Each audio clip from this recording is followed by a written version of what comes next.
Good morning, guys. Welcome to today's lesson, particularly to my 9 Maths 4 class. We're starting a new topic today, algebra. I know you've been waiting for it and excited, and we're here now. Now, this is an introduction. However, we probably need to have some previous knowledge of algebra. I've written there, and for my 9 Maths 4 class, I want you to put that as a heading and then write down the algebra letters that represent numbers. That is basically what algebra does. For example, and again, for my class, I want you to write this down. You might have things such as this, 5a plus 3x minus 3. Now what we have here is what we refer to as an algebraic expression.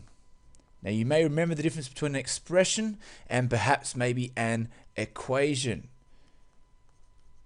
If you're not sure, the difference might be looking like this, 3q equals 12.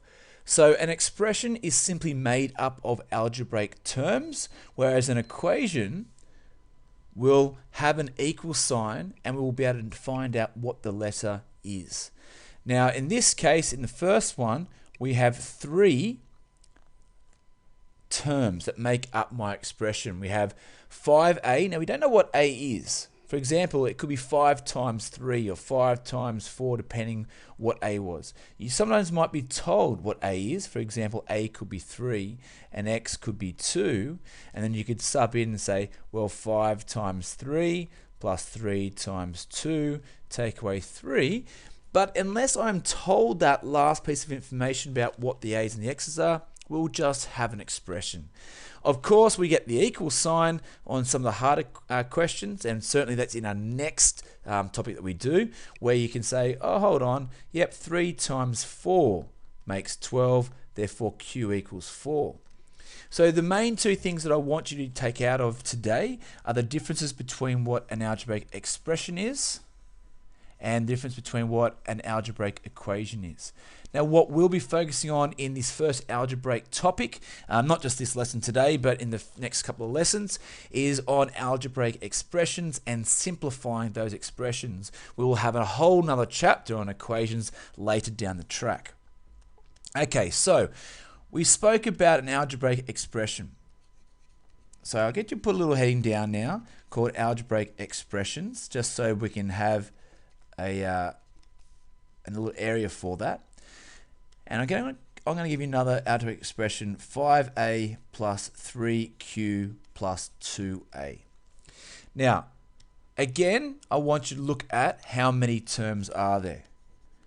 So in these terms, we have 5a, we have plus 3q, we have plus 2a. You notice each time when I'm circling those terms, I'm keeping that plus sign that's in front of it. Realistically, there is a plus there in front of the 5a, but often because it comes first, we don't need to put it there. In this case, we have 3 different terms. We also have what we often refer to as a coefficient. Now, you may or may not know what a coefficient is. And a coefficient, I want you to write this down, is the number in front of the letter. So for example, the coefficient of the Q is the 3, which means that there are 3 lots of Q. So the coefficient in this question is 3. The coefficient of the A's are 5 and 2. So the coefficient will kind of tell me how many of those letters I have. For example, for the 2a, the coefficient is 2, which means I have 2 lots of a. Or, I guess you could put it as a plus a, which means the same thing. Still means I have 2 of them. So that's the first thing I want to talk about, is what a coefficient is. How many terms there are. But the last thing I want you to write down for this particular example are what the like terms are. And you hopefully will remember from year 7 and year 8 what like terms are. Like terms are where you have the same letter. In this case, we have 5a and we have 2a. They're the 2 like terms. I'll do those in purple so you can clearly see. Because let's say, for example, if a equaled 3, Well, I've got 5 lots of 3 and I've got 2 lots of 3, which means altogether I've got 7 lots of 3.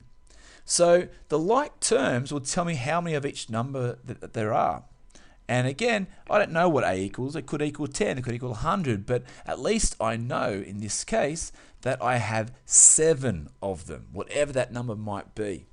And so predominantly what we'll be looking at for the first few lessons, and particularly for the second half of our lesson today, will be how to add or subtract like terms. And the very last thing that we're going to write down is this word, and you've seen it before with our rates not too long ago, is the constant. So for example, if I have 5a plus 2a plus 3, again, I'm going to go through those 3 things. I want you to write these down. We have 3 terms.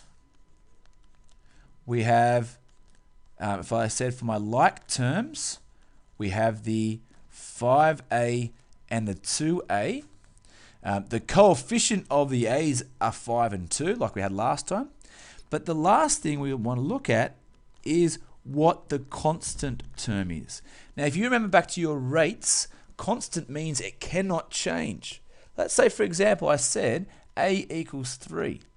And you say, okay, well, 5 times 3 is 15, 2 times 3 is 6, and, okay, that's a problem.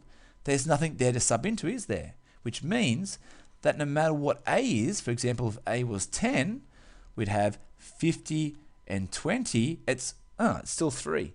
Constant means it doesn't change. Therefore, a constant term is where there is nothing to sub into. Well, there's no letter. It's just a number.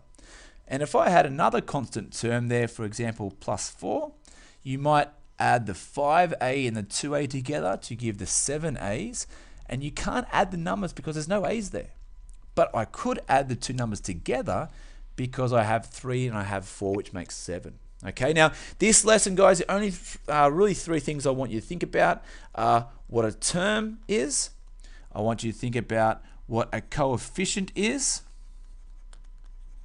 And I want you to think about what a constant is. All in the form of looking at expressions. Okay, now today's exercise for the first part of this lesson is questions, I think it's 1 to 3 or 1 to 5. Make sure you double check. This is pretty straightforward stuff. The next lesson is a little bit more detailed, so make sure you listen up. Have an awesome period, guys. I'll see you next lesson.